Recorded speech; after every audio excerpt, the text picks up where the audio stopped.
안녕하세요. 오늘은 외국인이 한국 채권을 외면하고 있는 진짜 이유에 대해서 한번 얘기해 보겠습니다. 요즘 채권 시장을 얘기하다 보면 이런 질문이 꼭 나옵니다. 금리도 높은데 왜 외국인은 한국 채권을 안 살까? 당연하게 이자를 많이 주면 들어와야 되는 거 아니냐? 이 질문이 굉장히 정상적인 질문입니다. 하지만 실제로 외국인 투자자들은 한국 채권을 외면하고 있습니다. 결론적으로 말하면 외국인이 한국 채권을 사지 않는 이유가 금리가 낮아서가 절대 아닙니다. 다른 복합적인 이유가 있는데 한번 살펴보겠습니다. 먼저 초보 투자자 입장에서 시장을 한번 바라보면 논리는 이렇습니다. 금리가 높으면 당연히 이자를 많이 주고요. 그러면 당연히 외국인이 채권을 사야 되는 게 맞는 말입니다. 만약에 환율이 안정적이라면요.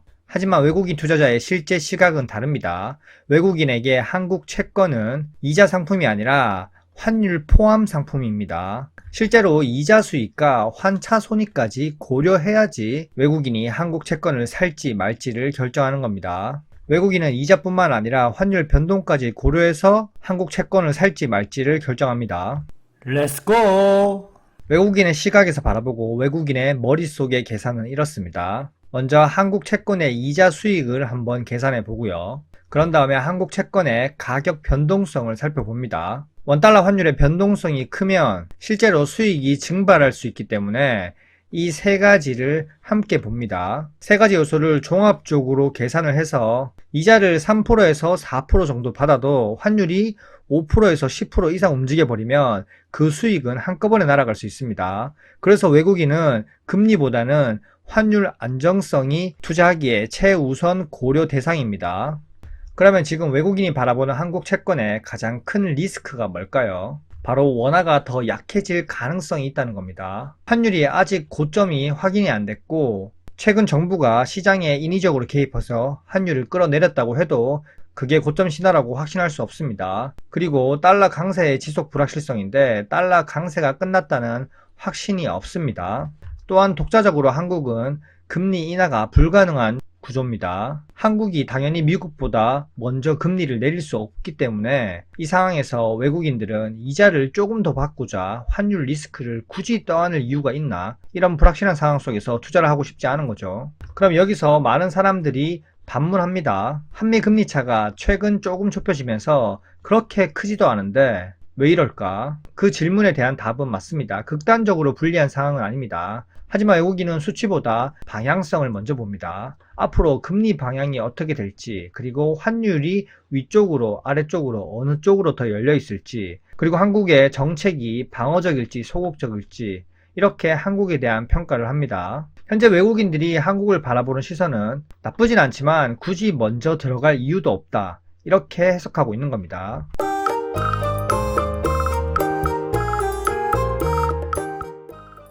외국인 투자자들은 확신이 생길 때 움직입니다. 불확실성이 높은 상황에서 저점 매수를 하고 전재산을 올인하지 않는다는 거죠. 세 가지 기준이 충족되고 확실하다는 신호가 있어야 됩니다. 먼저 환율이 안정되어야 됩니다. 그리고 금리 방향이 명확해야 되고요. 그리고 정책 방향 역시 명확해야 되는데 지금 환율도 안정된 상황도 아니고 상황으로만 보면 금리를 올려야 되는데 금리를 올리지도 내리지도 못하는 상황에 한국은 봉착하고 있고, 그리고 한국의 정치 싸움, 정치 이슈는 계속되고 있고요. 결국 외국인은 리스크가 최소한 몇 가지는 사라져야지 채권 시장에 진입할 수 있는 겁니다. 일반적으로 시장 참여자들은 외국인은 항상 비싸게 사거나 항상 저점 매수를 한다, 이렇게 극단적으로 생각하지만 외국인들은 적절한 가격대에서 리스크가 사라진 다음에 사는 그런 모습을 많이 보입니다. 자, 그러면 최근에 한국은행이 국고채를 매입했죠. 한국은행이 국고채를 사는 이유가 바로 이런 이유 때문입니다. 먼저 근본적으로 악순환의 고리를 보시면 외국인이 채권을 매수하지 않으면 수요가 부족해지고 결국 채권 금리는 다시 상승하게 됩니다. 그러면 다시 고환율의 부담이 확대되고요. 외국인 이탈이 가속화되고 이런 과정들이 쳇바퀴처럼 악순환의 고리로 연결됩니다. 이 악순환을 한국은행이 직접 개입해서 끊어주려고 하는 겁니다. 즉 한국은행이 외국인 대신 최종 매수자 역할을 하는 겁니다. 그래서 최근 한국은행이 국고채 매입을 했고요. 이것은 한국 경제 부양이 아니라 시장 붕괴를 막기 위한 조치입니다. 한국은행이 개입해서 외국인한테 신호를 주는 거죠. 내가 어느 정도 매입하고 장기금리 상단을 눌러줄 테니 어서 들어오라고 이렇게 얘기하는 거죠.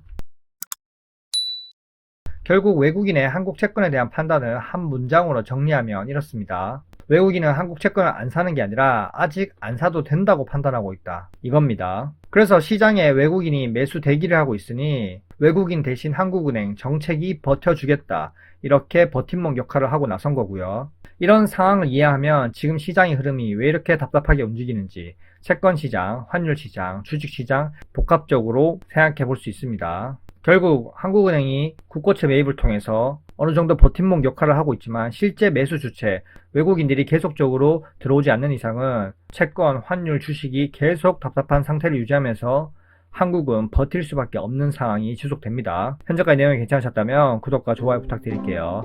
안녕.